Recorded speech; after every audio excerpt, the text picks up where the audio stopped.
after Melania Trump gave her speech, a lot of the news media, even some of the mainstream media, the progressive, supposedly liberal mainstream media, actually gave it positive reviews. She deserved none of it. You do not give lying speeches positive reviews, no matter how well spoken or how well written. Well, Nicolle Wallace and Alicia Menendez on MSNBC completely deconstructed that.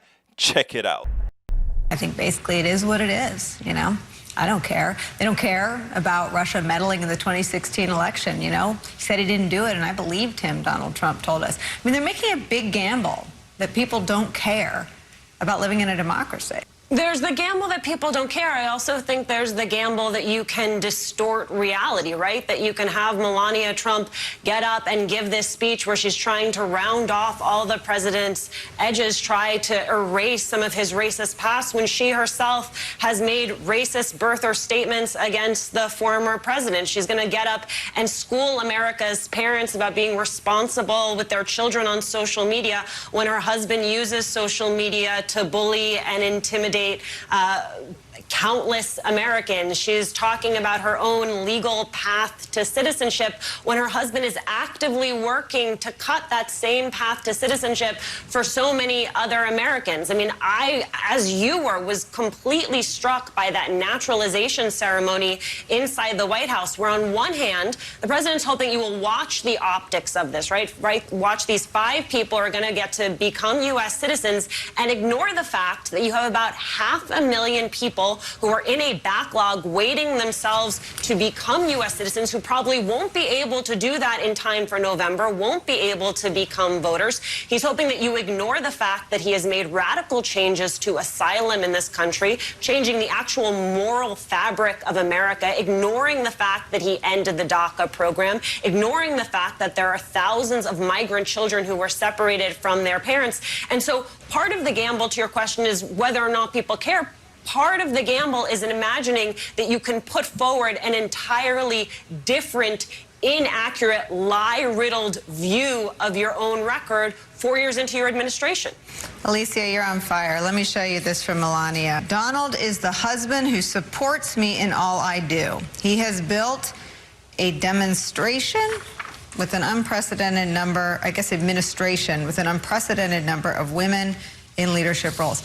Donald Trump, based on reporting in the New York Times and the Washington Post, wrote checks, hush money checks, to cover up an affair with a porn star. Donald Trump is a man who's been accused of sexual misconduct by 19 women and counting.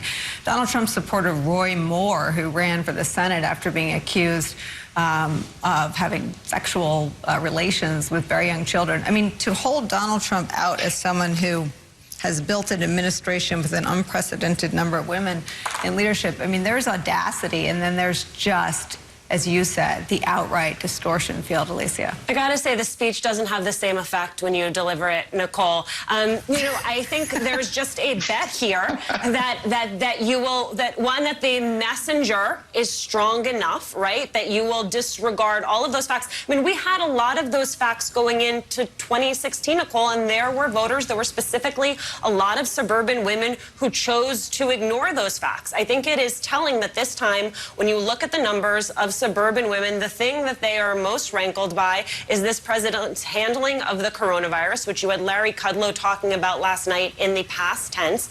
They're rankled by the way in which he has not met the moment when it comes to the protests we've seen across this country calling for racial equality. And they are living day to day the reality of the mishandling of this pandemic. They are living the fact that they need to be mother, caretaker, teacher, and then a vast majority of them also have to do their paid job. And so that reality, that day-to-day reality, is undeniable and will likely play a larger role in their decision going into November than a lot of what you rightfully laid out at the beginning of this question.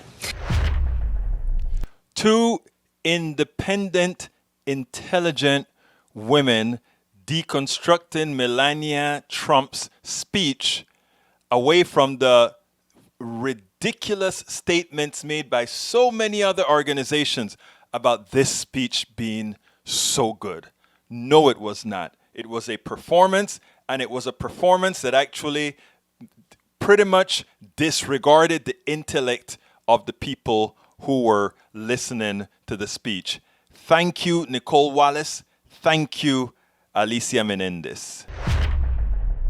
I'm Egberto Willies, host of Politics Done Right, an independent news program. I post several news videos of interest every day. I ask you so kindly to subscribe to my channel, and please leave me some comments.